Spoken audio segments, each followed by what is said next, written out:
Assalamualaikum teman-teman, gimana kabarnya? Semoga sehat selalu ya. Halo, nama aku Rini Nazwa Saramonasa dari jurusan Pengembangan Masyarakat Islam, Fakultas Dakwah dan Komunikasi UIN Sunan Gunung Jati, Bandung. Nah, di video kali ini aku bakal ngobrolin atau mereview kembali hal yang aku udah baca dari buku sejarah dakwah karya Dr. Andes Haji Samsudin RSMAG halaman 187 sampai 190. Kalian pernah memikirkan gak sih gimana caranya Islam bisa nyebar ke seluruh pelosok Indonesia? Nah, bukan cuma lewat ceramah atau khutbah aja loh. Ada banyak cara unik dan kreatif yang dilakukan para dai zaman dahulu. Nah, di video kali ini aku bakal bahas 6 media dakwah Islam di Indonesia yang super kreatif dan relate banget sama kehidupan masyarakat Nusantara zaman tersebut. Ya, langsung aja kita simak. Media dakwah yang paling awal banget dipakai itu adalah perdagangan.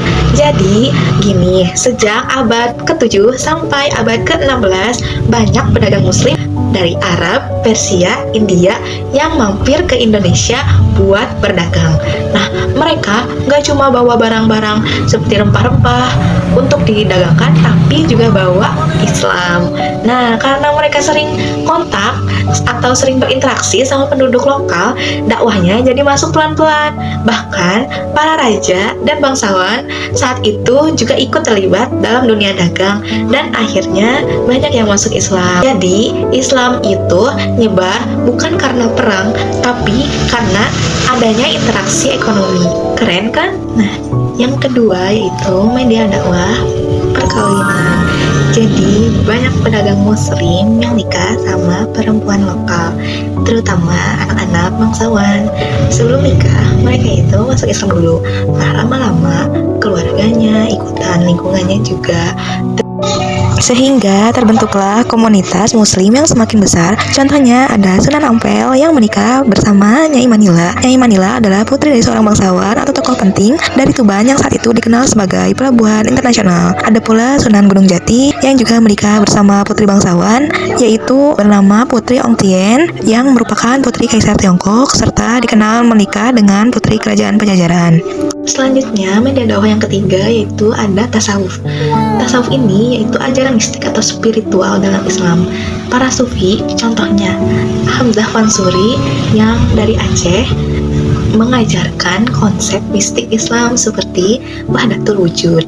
Nah, atau kesatuan wujud, yang mengajarkan bahwa sesuatu itu berasal dari Allah dan kembali kepadanya. Buat masyarakat yang biasa dengan konsep Brahman dalam Hindu, ini terasa mirip dan mudah dicerna.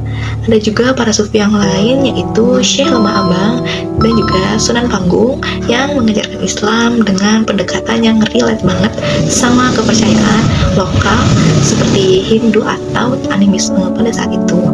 Mereka juga punya ilmu pengobatan dan kekuatan magis yang bikin mereka dihormati. Jadi dakwahnya itu bukan memaksa atau tidak memaksa, tapi malah bikin orang tertarik karena kedamaian dan kebijaksanaan ajarannya. Nah, yang keempat, media dakwah ini yaitu ada pendidikan. Ini sih udah jelas banget ya. Pesantren jadi salah satu media yang paling penting dalam menyebarkan Islam di Indonesia atau proses islamisasi di Indonesia. Dari pesantren inilah muncul ulama, ustadz, dan dai-dai yang balik ke kampungnya untuk menyebarkan Islam atau untuk berdakwah. Contohnya nih ada Raden Rahmat yang membuat pesantren di Ampel Denta, ada juga Sunan Giri di Giri. Nah, alumni pesantren ini menyebar ke berbagai daerah untuk mengajarkan Islam. Sampai sekarang, pesantren masih jadi basis masyarakat santri loh. Media dakwah yang kelima yang paling kreatif yaitu kesenian. Para wali seperti Sunan Kalijaga memakai media seni untuk berdakwah. Misalnya, pertunjukan wayang yang ceritanya diambil dari Mahabharata dan juga Ramayana, tapi disisipi nilai-nilai Islam. Cerdas banget. Nah, bahkan penontonnya pun diajak untuk membaca kalimat syahadat. Nah, dakwah ini yang unik tapi juga mengena. Nah, tidak hanya wayang, ada juga gamelan, hikayat, ukiran, bahkan arsitektur bangunan. Semua Kontennya dikemas secara atraktif dan juga menyentuh, membuat dakwah menjadi menyenangkan, gampang diterima oleh masyarakat. Yang terakhir, media dakwah di Indonesia yaitu politik. Banyak daerah di Indonesia yang masuk Islam karena rajanya yang mendahului masuk Islam. Misalnya nih, di Maluku, Sulawesi, atau Jawa. Setelah rajanya mengikuti ajaran Muslim, rakyatnya pun ikut masuk Islam. Gak jarang juga kerajaan Islam bersaing sama kerajaan non-Islam demi kepentingan politik. Nah, ketika kerajaan Islam menang, otomatis Islam makin kuat dan menyebar luas. Nah, itu dia 6 media dakwah Islam di Indonesia dari perdagangan sampai politik. Nah, intinya Islam di Indonesia menyebar dengan cara yang damai, kreatif, dan adaptif banget sama budaya lokal. Yuk kita jaga warisan dakwah ini dengan bijak, penuh toleransi, dan tentunya tetap kreatif.